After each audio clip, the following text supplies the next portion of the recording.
Kitchen में हुए भयानक विस्फोट से शारदा की चीख निकल गई। वह हड़बड़ा कर उठी और किचन की तरफ भागी। दरवाजे पर शमा पहले से ही खड़ी थी। उसने जोर से अपने मुंह को दुपट्टे से दबा रखा था। शारदा चीखकर बोली, कमबख्त, दरवाजे पर भूत की तरह खड़ी क्यों है? अपने साहब जी को क्या हुआ? उनको संभालने की जगह तो दरवाजे पर मुंह में कपड़ा ठूसे खड़ी है। शमा दरवाजे से बाहर हटी तो इसकी हंसी छूट गई। दीदी, आप ही देख लीजिए साहब को क्या हुआ है। सिर से पांव तक रंगे हुए हैं। शारदा ने उसे खा जाने वाले नजरों से देखा और किचन में घुसी। उसने भी देखा तो उसका मुंह खुला के खुला रह गया। उसने खुद को संयम किया और अपनी हंसी को दबाते हुए बोले, जिसका काम उसी को साजे। कहा था तुमसे कि आप रहने दो, पर तुम मानो तब ना। आज से पहले कभी पानी भी गर्म किया है अपने लिए? हटो, कपड़े बदल लो। सारे कपड़े सीटों से रंग गए हैं। राधे बाहर आ गए। असल में हुआ ये था कि जूसर का ढक्कन लगाए बिना ही जूसर ऑन कर दिया। जार में जितने संतरे थे सब उछल कर राधे मोहन पर गिर पड़े। राधे मोहन कपड़े बदल कर लिविंग रूम में बैठ गया। शारदा 2 गिलास जूस लेकर आई। एक गिलास राधे मोहन की तरफ बढ़ाते हुए बोली, मैं ठीक हूँ, आप इतना चिंता क्यों करते हैं? ईश्वर ने इतने सालों बाद हमारी सुनी है तो वह सब कुछ ठीक करेंगे। हाँ, लेकिन डॉक्टर ने आराम करने को कहा है। और इतना तो मैं भी जानती हूँ कि बढ़ती उम्र की प्रेगनेंसी दिक्कत करती है। बस फिक्र रहती है तुम्हारी। अब तो तुम अकेले नहीं हो तो ज्यादा फिक्र होने लगी है। आप बिल्कुल चिंता न करें। तुम्हें क्या लगता है मैं इतनी बूढ़ी हो गई हूँ? शारदा माहौल को हल्का करते हुए बोली, बूढ़े होंगे तुम्हारे दुश्मन। तुम तो मेरी माधुरी दीक्षित हो, जिसे देखकर मेरा दिल हमेशा धक धक करता है। राधे की आंखों में शरारत झलक रही थी। छोड़ो भी, ये बताओ अभी जाना है या घर पर ही रहोगे? अभी तो घर पर ही हूँ, तुम आराम करो, मैं थोड़ी देर में जाऊंगा। मुझे आज एक बहुत ही अजीब सा केस देखने को मिला। कैसा? सुबह जब मैं ऑफिस पहुंचा तो वहां पर एक महिला आई। इसका केस बड़ा अजीब लगा। उन 4 संदिग्धों की अभी जांच चल रही है और ये उलझा हुआ केस, सुमन नाम है उसका, यही कोई 30 साल के आसपास होगी।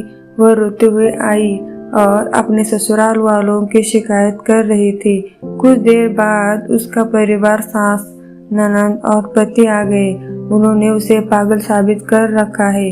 डॉक्टर के सर्टिफिकेट तक है उसके पास। तो होगी पागल। मुझे इसकी आंखों में देखकर बिल्कुल नहीं लगता कि वो पागल है। उसका बच्चा नहीं होगा, इस बात का भी सर्टिफिकेट है उसके पास। और इन तरह के कागजात वही लोग लेकर घूमते हैं जो या बिल्कुल निर्दोष है या बहुत ही शातिर है। और वे लोग मुझे शातिर लग रहे थे। मेरी भी 20-22 साल की सर्विस हो गई है, इतना तो समझता हूँ मैं। छोड़िए, जिसके भाग्य में जो है वह वही भोगता है। हम तुम कुछ कर सकते नहीं। शारदा, भाग्य के लेख को भगवान बदल भी सकता है। बस मनुष्य के कर्म सही हो, वह निर्दोष हो, सच्चे मन से उसका स्मरण मात्र कर ले तो ईश्वर जरूर सुनते हैं। हमें ही देख लो, डॉक्टर, वैद्य और भविष्यवक्ता साफ घोषणा कर चुके थे कि हमें औलाद का मुख देखने को भी नहीं मिलेगा। लेकिन मेरे शिव ने सबका मुंह बंद कर दिया। होता है, पर इसमें आप क्या कर सकते हैं?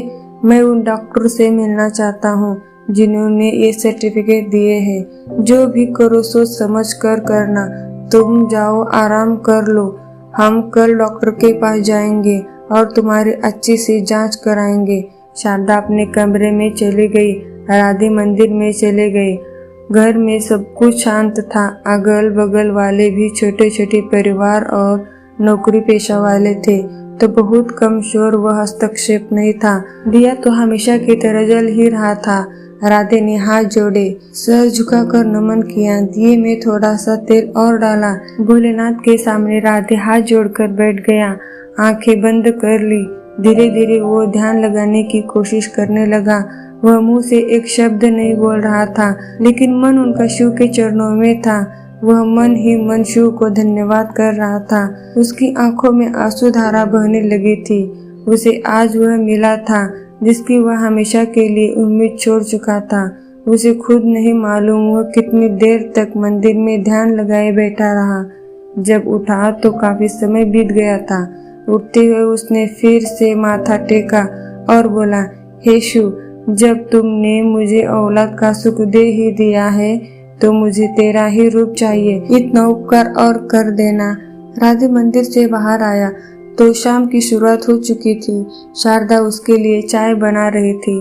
राधे मन ही मन सोच रहा था कि ज्यादा समय लगा दिया। शारदा को देखकर बोला, अब खाना बनाने का काम भी शमा को सौंप दो। जब मुझे लगेगा कि सौंप दूंगी, अभी से बिस्तर पर पड़ी रहूंगी तो दिक्कत हो जाएगी। शारदा अपनी और राधे की चाय लिविंग रूम में ले गई और शमा को आवाज देकर उसकी चाय ले जाने को कह दिया। अब तो क्या करोगे जाकर? अब कुछ देर में रात ही हो जाएगी। क्या करूँगा घर पर बैठकर? एक चक्कर लगा कर आ जाऊंगा। राधे चाय की चुस्कियां लेने लगा। चाय पीकर उठा और शीशे के सामने खड़ा हो गया और बाल बनाने लगा। उसे अचानक याद आया, अरे शारदा, ये शीशा किसने लगाया? कहीं तुमने तो नहीं उठाया? नहीं, मैंने कुछ नहीं किया। वह भला सा लड़का आया था जो तुमने भेजा था, वह कर गया सारा काम। हाँ, याद आया।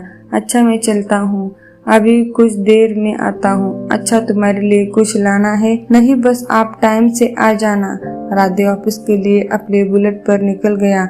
वह सबसे पहले डॉक्टर के पास जाना चाहता था जिसने सुमन को पागल करार दिया था।